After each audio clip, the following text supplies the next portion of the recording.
Hey everyone, it's Rob B here with Rob D, and you are listening to the Property Podcast. Now, the great thing about being property investors is we could share our experiences, and this week Rob is sharing a recent experience of his of selling a property through auction. Why did he do it? What did he learn? And what were the results? Well, we're about to find out.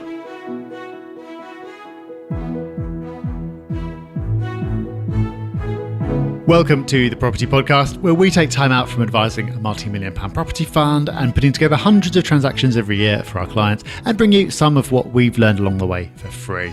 It's really cool that even after doing this professionally for more than a decade, I'm still having new experiences in property, and I'm really looking forward to sharing that experience with you in this episode. And do make sure you stick around to the end, because we've got a resource that's going to help you live longer and happier. So it's time for our news story of the week, and the news comes from the powerhouse that is Rightmove, and Rightmove's got some interesting data and a very interesting headline, which reads 1.9% summer price drop as stretched affordability begins to improve.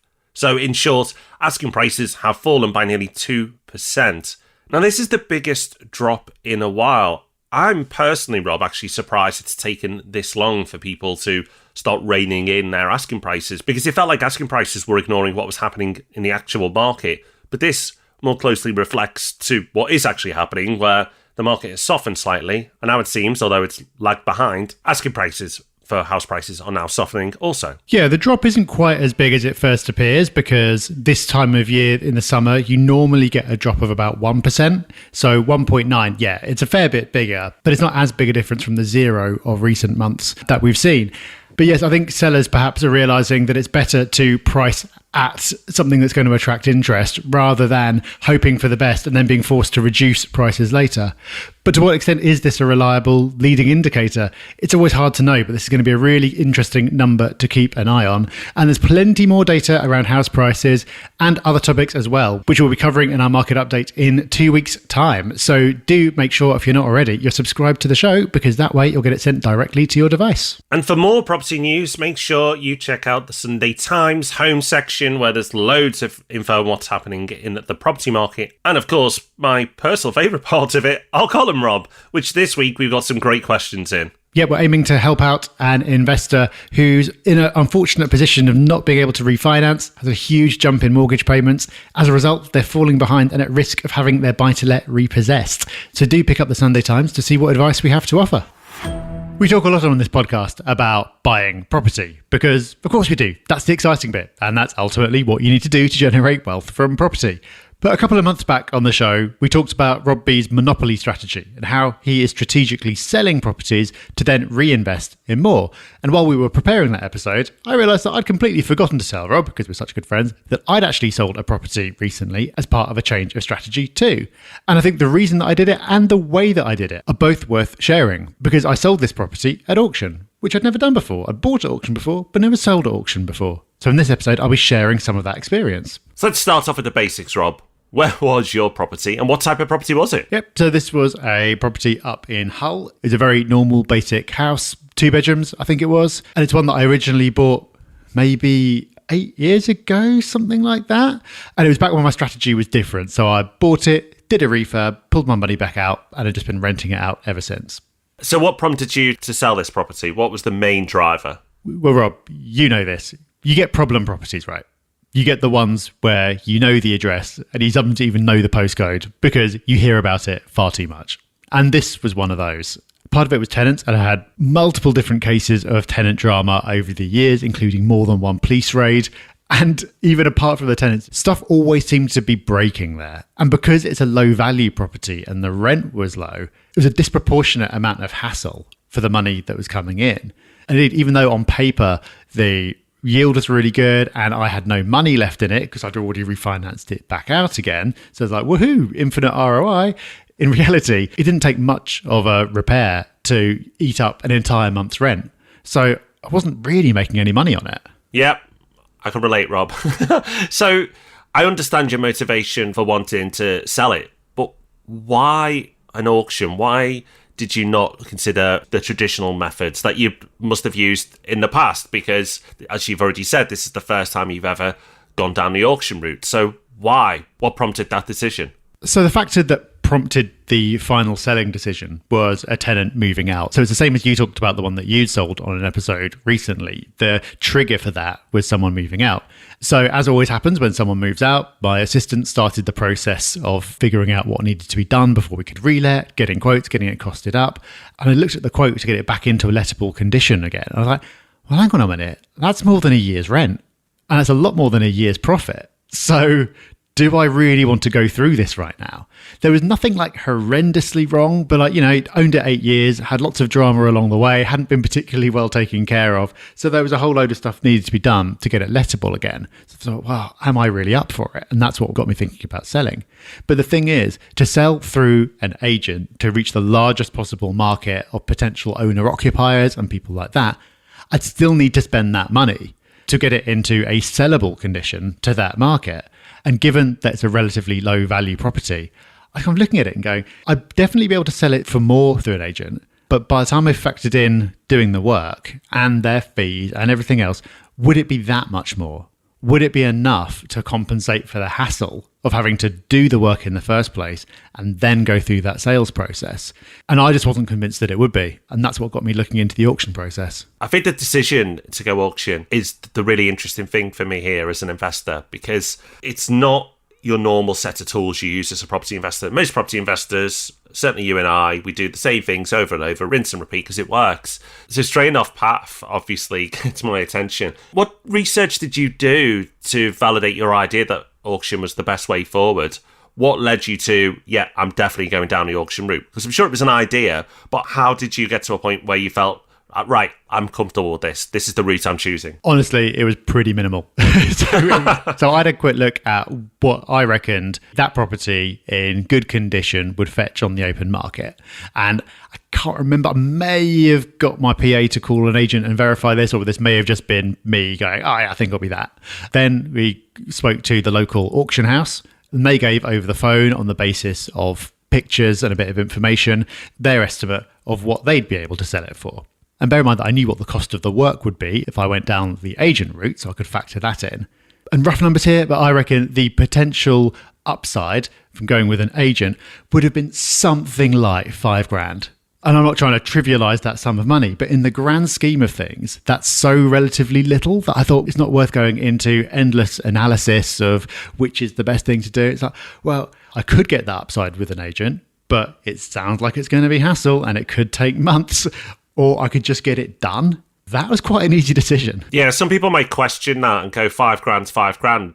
But I actually completely understand your decision, Rob, because it's not just money, it's time and the value of your time. Yes, you would be working on it full time, and yes, you have a PA who helps you, but you still would have to make decisions. You still would have to give it a section of your brain, a point over that period. The headspace. Yeah, the headspace, knowing that's going on and having to make decisions, and then the deal may go through or it may fall through, and it may be in a chain, and that time has a value. We all have value on our time. So $5,000 for you over a few months, I can understand why that wasn't such a tough decision, where people, when they first hear that, may go, whoa, but actually, when you think it through, for me, that makes a lot of sense. I'm surprised there was only $5,000 in it. Well, yeah, but this is the thing, it's like low value property. So like as a percentage of its value, it's not nothing. Whereas obviously for one of the much nicer apartments that I own, then you'd expect the difference would be far bigger between those two routes. Okay, so talk us through auction day.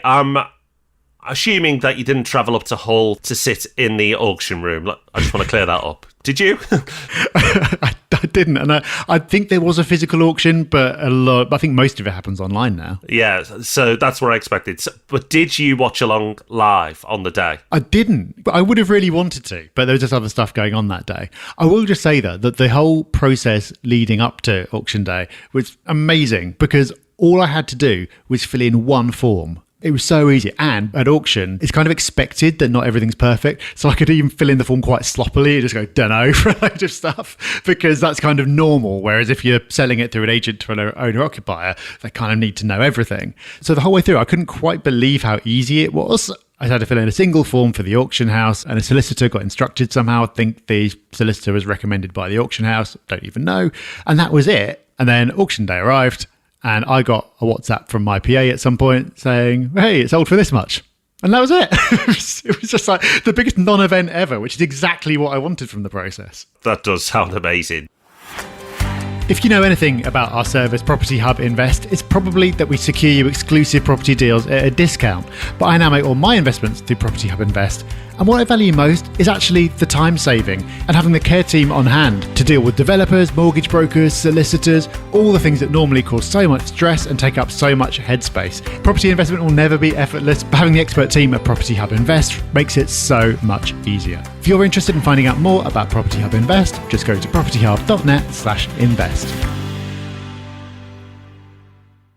So, what was the price of this property listed at the auction? What was the number? So it was listed at £55,000. And listeners in London, no, it was not a parking space. That is a property in Hull. £55,000. Okay, and what was the reserve price on that property? The reserve was £60,000. Okay, so that's interesting. That's a bit higher. So what number would you have been happy with? Was it the reserve? Was the reserve good enough, or would you have wanted a bit more than that? Well, they estimated that it could go between 60 and 65. And that's why I set the reserve at 60, because I would have been able to live with 60. And I did want it to actually sell, because if it hadn't sold, I've had all manner of holding costs and potential hassle. So I definitely wanted to get rid. In the end, it sold for 62. So not a great result. I would have liked more. But this was November last year, which, as you'll know, after the mini budget last October, was not the best time to be doing this. 3 months earlier, or even 3 months later, probably would have got a better result. But again, because it's a low value property, there probably only would have been a few £1,000s in it. Okay, cool. So it sounds like overall quite a good experience. I've got to ask though, if it went for 59k and they called you up and said, are you still in? Would you have done it?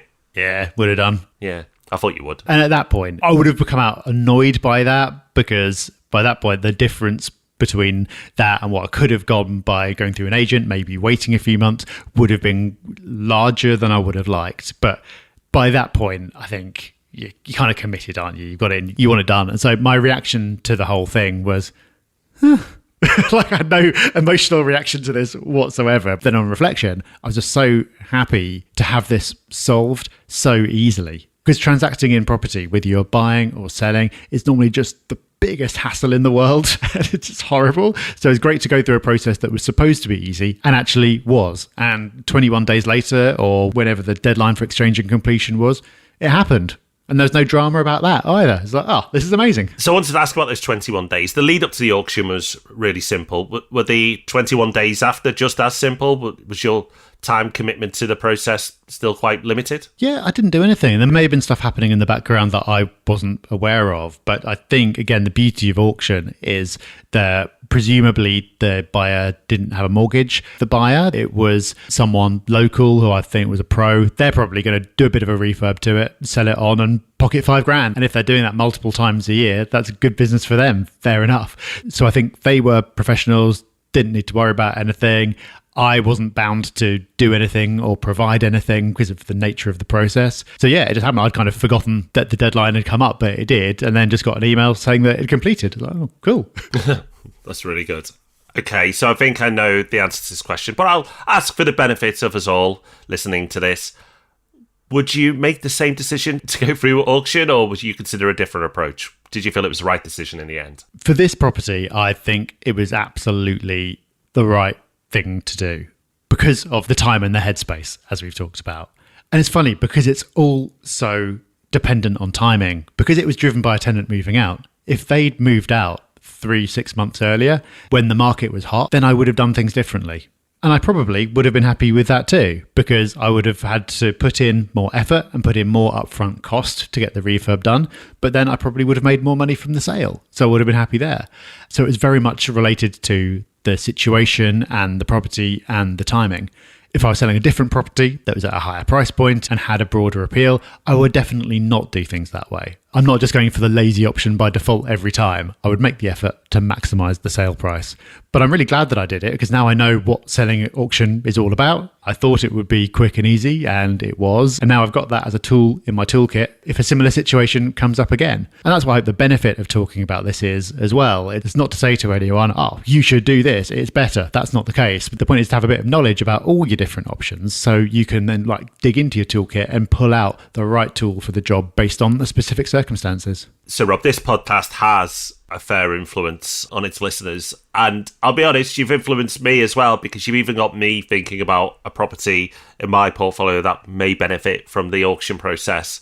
So what advice would you give anyone who's considering auction as a way of selling one of their properties? What would you say the key lessons or the killer bit of advice that you would pass on now you've gone through it yourself? Well, I think the first and the most important one is to know why you're doing it. So if you're going into it really wanting to maximize your sale price, then you'll probably find the whole thing really stressful, because you'll be there trying to gauge interest, watching the bids, getting stressed out if it doesn't seem to be going up high enough. I don't think that's the right way to be going into this. I think you need to be approaching it because you want a result, and you want that result to be a sale, and you want the sale to happen between these two prices and be happy with any outcome within that. If you go in with that mentality, then it's great. It's super low stress. The other thing I would say is just to trust the auctioneer. Their incentive is not to quote you really high potential sale prices in the hopes you'll go with them. Their objective is to get it sold, and they know their local market and they know what demand is likely to be like in the room far better than you do. So the whole way through, I just accepted all their recommendations for what we should do about pricing, what we should do about photos, to do about everything. If I'd ignored their recommendation and I'd been absolutely dead set on getting, say, my 65, then it wouldn't have sold, and I'd have to go through the whole thing again. So I think those are my two tips, Rob. It's go into it with the right attitude and trust the auctioneer, trust the process. Now, hopefully you found the pod this week super valuable, but we don't want to leave you there. We just want to pack a little bit more in each week, and that's why we give you a Hub Extra, an extra resource or tool that you can use and take advantage of. And Rob and I love our books. And I also really love this segment of the episode when Rob brings a book that I've not read yet. And this is one of those weeks. Rob, you've got a new book recommendation. I'm aware of the author, so that's promising. Give us your review and tell us why you're bringing it to Hub Extra this week. Yeah, so this book is called Outlive, and it's by Dr. Peter Attia. So Peter Attia's got a pretty big podcast. He's been interviewed on other pretty big podcasts like Joe Rogan, Tim Ferriss, Andrew Huberman. So it's someone you might have come across if you're interested in health, well-being, and longevity, which is something that I've got particularly interested in recently. And the reason I'm recommending this book is that it gives you a recipe for longevity, and it's approaching everything from what you want to be able to do when you're 90 years old. So it's not just about living for as long as possible, but it's about having the best and most active life you possibly can when you're older, and working back from that to go, okay, well, if you want to do that, then what do you need to be able to do today? Because you're inevitably going to have a drop off in strength and other things. So where do you need to be now? What habits do you need to have in place now in order to have that outcome in the future? And I really like that framing of it. The answer, unfortunately, is not that you just take this magic pill and away you go. It's that you do certain things in terms of diet and exercise and stress management and that sort of thing.